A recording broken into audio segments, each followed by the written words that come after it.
हर खबर पर होगी आपकी पकड़। डाउनलोड कीजिए एबीपी लाइव ऐप। महागठबंधन की हार के लिए कांग्रेस को जिम्मेदार माना जा रहा है और इसके लिए आवाज खुद कांग्रेस के भीतर से उठ रही है।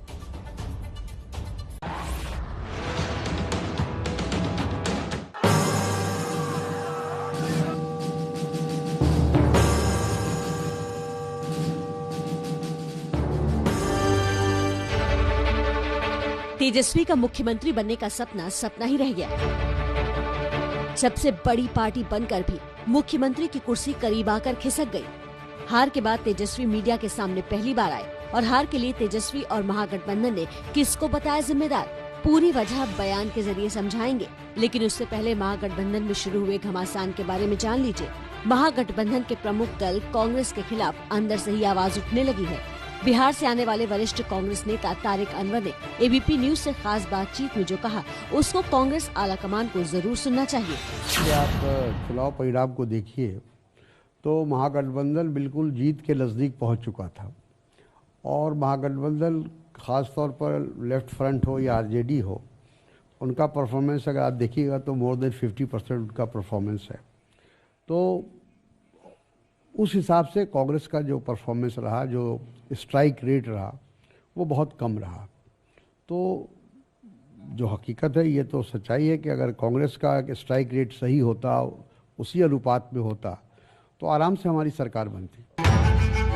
अब ये देखने वाली बात होगी कि कांग्रेस की टॉप लीडरशिप तारिक की बातों को कितनी गंभीरता से लेती है। वैसे कांग्रेस के खिलाफ आवाजें तो महागठबंधन के दूसरे दलों की तरफ से भी उठने लगी हैं। जाहिर सी बात है कि कांग्रेस का स्ट्राइक रेट बहुत कमज़ोर रहा और शायद ये 70 सीटें संभाल पाना कांग्रेस के लिए मुश्किल साबित हुई और हो सकता है कि कांग्रेस कुछ कम सीटों पर लड़ती और वो सीटें कुछ राजद को, कुछ माले को, कुछ सीपीआई सीपीएम को मिली होती तो शायद फर्क पड़ जाता।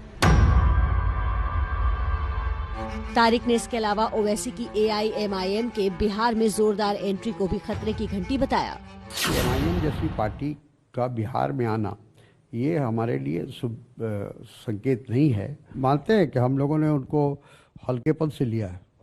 अगर हम लोग जिस वक्त ऊपर चुनाव में एमआई को कामयाबी मिली थी, उसी समय अगर हम एक तरह से अलर्ट हो जाते तो शायद ये नौबत नहीं आती। कांग्रेस ने बिहार चुनाव में 70 सीटों में से सिर्फ 19 में ही जीत हासिल की। कांग्रेस जहां हिंदी भाषी राज्य बिहार में हार का पोस्टमार्टम करने की तैयारी कर रही है, तो वहीं महागठबंधन के प्रमुख दल आरजेडी ने धन्यवाद यात्रा निकालने का ऐलान कर दिया है। अभी तो हम लोग धन्यवाद यात्रा भी निकालेंगे क्योंकि हमारा स्पष्ट मानना है कि हम जीते हैं, हम हारे नहीं हैं, हम जीते हैं। पहली बार देश के किसी विपक्ष ने एक एजेंडा सेट किया और ये जो नतीजा आया है ये हमारे पक्ष में फैसला है और नतीजा जो उनके पक्ष में। तेजस्वी के अलावा करारी हार झेलने वाले एलजेपी के चिराग पासवान भी धन्यवाद यात्रा निकालने की तैयारी में है। खैर, कल तेजस्वी की अगुवाई में महागठबंधन के नेताओं की बैठक हुई, जिसमें गठबंधन के सभी दलों के नेता पहुंचे।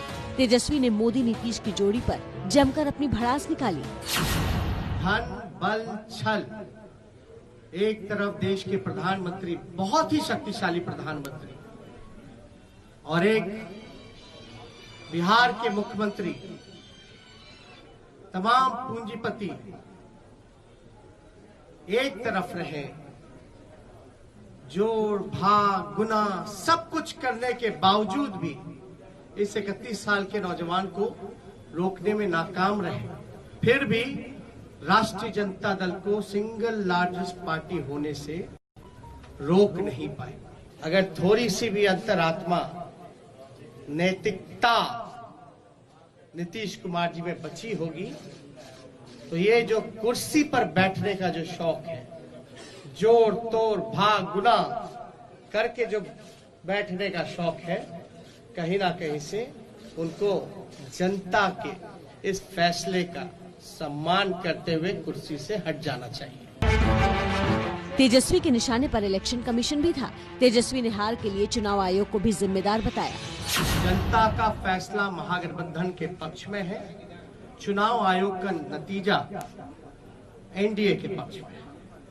किससे पूछ करके इलेक्शन कमीशन ने गिनती जो है लास्ट में पोस्टल का किया और रद्द करने का काम किया?